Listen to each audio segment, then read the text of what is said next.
ये आकाशवाणी रायपुर है। छत्तीसगढ़ी समाचार बुलेटिन के संग मैं किरण वर्मा। अब सुनाओ आज के प्रमुख समाचार। प्रधानमंत्री ह अवैया 22 अक्टूबर के वीडियो कॉन्फ्रेंस के माध्यम ले 10 लाख कर्मी मन के भर्ती बर रोजगार मेला के शुभारंभ करही। प्रदेश में जोन स्तरीय 6 दिन के छत्तीसगढ़िया ओलंपिक के आज समापन होगे। तीसरा चरण अवैया 27 अक्टूबर ले होही शुरू। और मौसम विभाग के अनुसार प्रदेश में सरगुजा, बिलासपुर, दुर्ग और रायपुर संभाग ले मानसून के विदाई हो गए है तो उन्हें बस्तर संभाग में अवैया 1-2 दिन में मानसून हो जाही विदा। अब समाचार विस्तार ले। प्रधानमंत्री नरेंद्र मोदी अवैया 22 अक्टूबर के वीडियो कॉन्फ्रेंस के माध्यम ले 10 लाख कर्मी मन के भर्ती बर रोजगार मेला के शुभारंभ करही।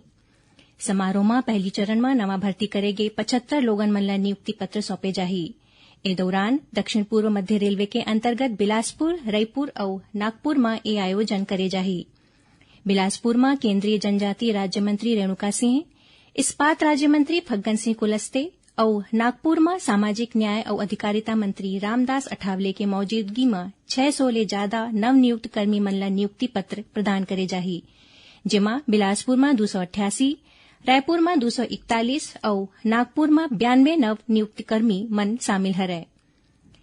युवा मन ला रोजगार के मौका दे बर और नागरिक मन के कल्याण बर प्रधानमंत्री के प्रतिबद्धता ला पूरा करे के निर्देश में यह एक महत्वपूर्ण कदम साबित होही। श्री मोदी के निर्देश अनुसार जम्मू मंत्रालय और विभाग स्वीकृत खाली पद ला भरे बर काम करत हैं। प्रधानमंत्री फसल बीमा योजना के अंतर्गत राष्ट्रीय फसल बीमा पोर्टल के एकीकरण डिजिटल करे में छत्तीसगढ़ ला राष्ट्रीय पुरस्कार देके है। छत्तीसगढ़ में डिजिटल भू अभिलेख डाटाबेस भुइयां में आर्थिक फसल बीमा पोर्टल मन के एकीकरण बहुत कम समय में करेगे है। केंद्रीय कृषि और कृषक कल्याण मंत्रालय केरल के कोच्चि में राखे गे 8वां राष्ट्रीय अधिवेशन में छत्तीसगढ़ ला उत्कृष्ट पुरस्कार दे गिस। छत्तीसगढ़ को तिले ए पुरस्कार विशेष सचिव और कृषि संचालक डॉक्टर अय्याज फकीर तंबोली और संयुक्त संचालक बी के मिश्रा हलिन। मुख्यमंत्री भूपेश बघेल किहिन कि जल जीवन मिशन के अंतर्गत पेयजल योजना मन के काम के गुणवत्ता में सुधार करे के जरूरत है। काली भेंट मुलाकात के दौरान जांजगीर चांपा जिला के शिवनारायण में अधिकारी मन के समीक्षा बैठक में ओमन किहिन कि पेयजल मिशन ला लेके ए क्षेत्र के कुछ गांव मन में शिकायत आए है, एक समाधान होना चाहिए। मुख्यमंत्री डुबान क्षेत्र के किसान मन ला जल्दी मुआवजा दे के निर्देश दिन। ओमन अवैध शराब, जुआ, सट्टा, नशीला दवा मन के खिलाफ कड़ा कार्रवाई के निर्देश दिन। भेंट मुलाकात कार्यक्रम के दौरान मुख्यमंत्री आने संगठन के प्रतिनिधि मन के मांग ऊपर 1 करोड़ 7 लाख रुपया की स्वीकृति प्रदान करें। ए मौका में ओमन शिवनारायण में उपन्यासकार ठाकुर जगमोहन सिंह के नाम ऊपर पुस्तकालय बनाए के निर्देश दिन। उन्हें मुख्यमंत्री शिवनारायण में राखे गए कार्यक्रम में पामगढ़ विधानसभा क्षेत्र पर करीबन 23 करोड़ रुपया ले ज्यादा के लागत के आने काम के लोकार्पण और भूमि पूजन करें। बाद में पत्रकार मन ले गोटबात करत मुख्यमंत्री बताइन कि राम वनगमन पर्यटन परिपथ परियोजना के तहत पहली चरण में कोरियाला लेके सुकमा तक 9 ठीन जगह मन के चयन करे गे रहिस।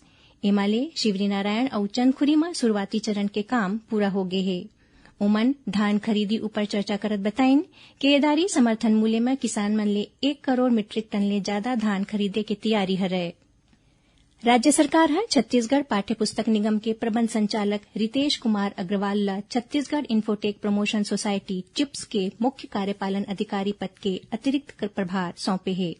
उन्हें खाद्य विभाग के विशेष सचिव मनोज सोनी ला छत्तीसगढ़ राज्य सहकारी विपणन संघ मार्कफेड के प्रबंध संचालक बनाए गए हैं।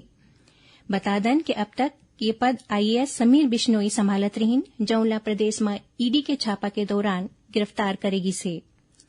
कांग्रेस के राष्ट्रीय अध्यक्ष पद में मल्लिकार्जुन खड़गे के निर्वाचित होले कांग्रेस नेता मन में बड़ उत्साह है।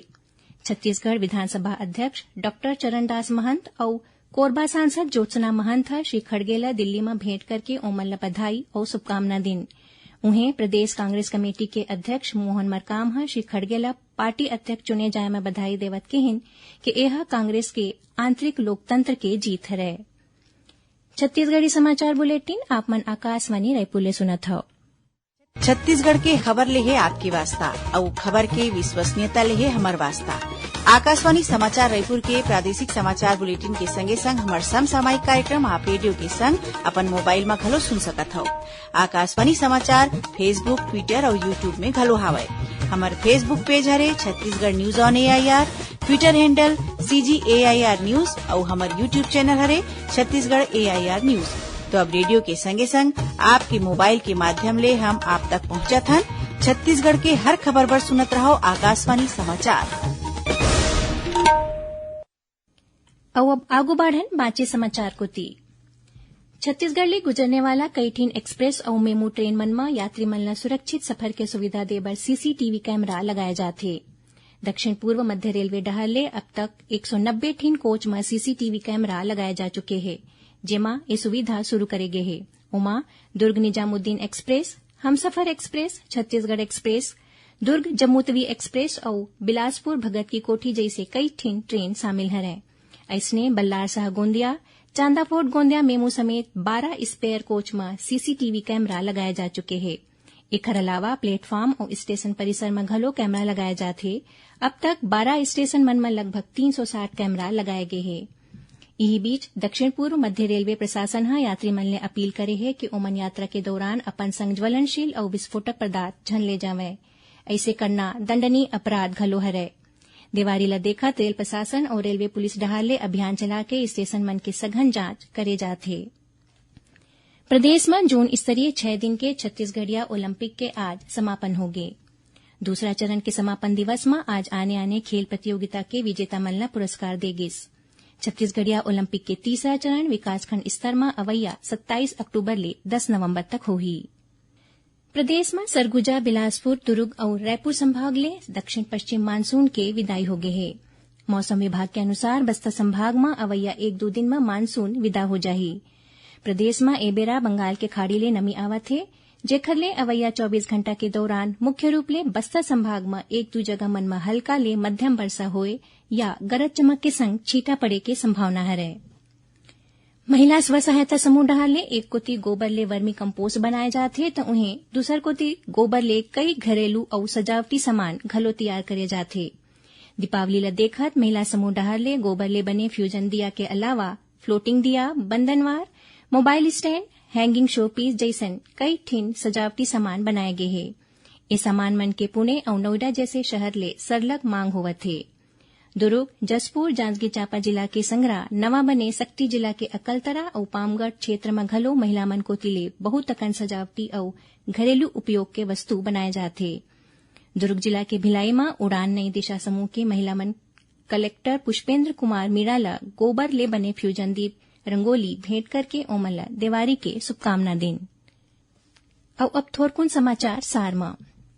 मुख्यमंत्री भूपेश बघेल हा छत्तीसगढ़ में श्रमिक आंदोलन के सूत्रधार और सहकारिता आंदोलन के प्रणेता ठाकुर प्यारेलाल सिंह के पुण्यतिथि में आज ओमला नमन करेन। आबकारी मंत्री कवासी लखमा हा नारायणपुर में जिला अस्पताल में मेडिसिन वैन और मोटर बाइक एम्बुलेंस ला हरा झंडा दिखा के रवाना करेन। राज्य शासन हा छत्तीसगढ़ हज समिति में 5 सदस्य मन के नामांकन कर दे है। समिति में स्थानीय निकाय के 3 जिन सदस्य ला घलो शामिल करे गे है। इस सबो के कार्यकाल 3 बछर के होही। दुर्ग जिला के अमलेश्वर थाना क्षेत्र में आज दिन दहाड़े एक दुकान संचालक के हत्या करके सोना चांदी के गहना लूट के मामला आगू आए है। एक घटना के बाद दोनों आरोपी फरार हैं, जेकर तलाश करे जाथे। और राष्ट्रीय राजमार्ग 30 के अंतर्गत केशकाल घाटी में सड़क मरम्मत काम होए के सेती अवैया 23 अक्टूबर तक बिहनिया 9 बजे ले रतिहा 9 बजे तक ए रद्दा में मालवाहक और ट्रक मन के अवई जवई बंद रही। आखिर में प्रमुख समाचार एक घाव फेर। प्रधानमंत्री हा अवैया 22 अक्टूबर के वीडियो कॉन्फ्रेंस के माध्यम ले 10 लाख कर्मी मन के भर्ती बर रोजगार मेला के शुभारंभ करही। प्रदेश में जून स्तरीय 6 दिन के छत्तीसगढ़िया ओलंपिक के आज समापन हो गए। तीसरा चरण अवैया 27 अक्टूबर ले होही शुरू। और मौसम विभाग के अनुसार प्रदेश में सरगुजा, बिलासपुर, दुर्ग और रायपुर संभाग ले मानसून के विदाई हो गए है तो उन्हें बस्तर विभाग में अवैया 1-2 दिन में मानसून हो जाही विदा। एक संग छत्तीसगढ़ी समाचार बुलेटिन इहे सिरावत है। जय जोहार।